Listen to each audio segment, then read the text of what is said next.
கர்த்தருடைய நாமம் பரிசுத்தப்படுவதாக.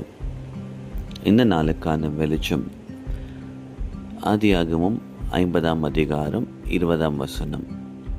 நீங்கள் எனக்கு தீமை செய்ய நினைத்தீர்கள், தேவனோ இப்பொழுது நடந்து வருகிறபடியே வெகு ஜனங்களை உயிரோடு காக்கும்படிக்கு அதை நன்மையாக முடிய பண்ணினார். இந்த இடத்துல யோசேப்பு தன் சகோதரத்தில் அவர்கள் யோசேப்புக்கு செய்த தீமையை, அதாவது ஒரு நாளில் யோசேப்புக்கு கர்த்தர் கொடுத்த தரிசனம் நிமித்தம் அவர்கள் என்ன செய்தார்களாம்?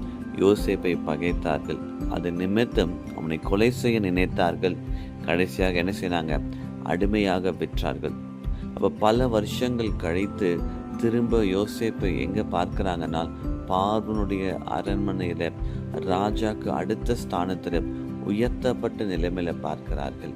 அப்போ நம்முடைய வாழ்க்கையில கூட பல நேரத்தில் தீமையாய் வருகிறதை, இல்லை தீமையாய் சத்துரு நம்முடைய வாழ்க்கையில் கொண்டு வருகிறதை கர்த்தர் நன்மையாய் மாற்றுகிற தேவனாய் இருக்கிறார். இவங்க தீமையாய் அவனை விற்றார்கள். அவனை எப்படியாவது அவன் தரிசனத்திலிருந்து தடை செய்ய வேண்டும் என்று அவனை விற்று போட்டார்கள். கர்த்தரோ அதை நன்மையாய் மாற்றினார்.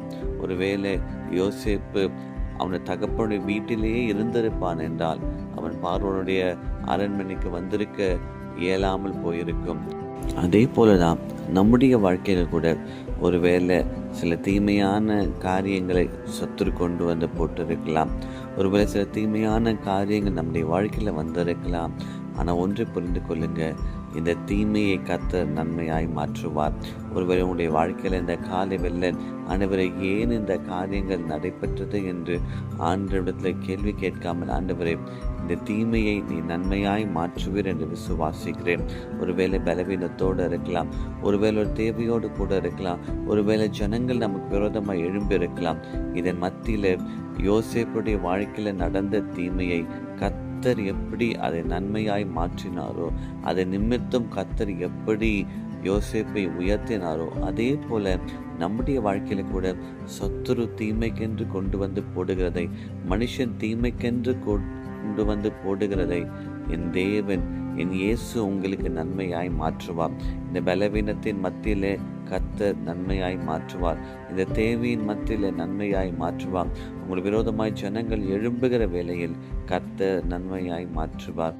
தேவனே, இந்த மாதம் சத்துரு தீமைக்கென்று கொண்டு வந்து போட்ட எல்லாவற்றையும் இருக்கிற புதிய மாதத்தில் நன்மையாய் மாற்றுவீராக.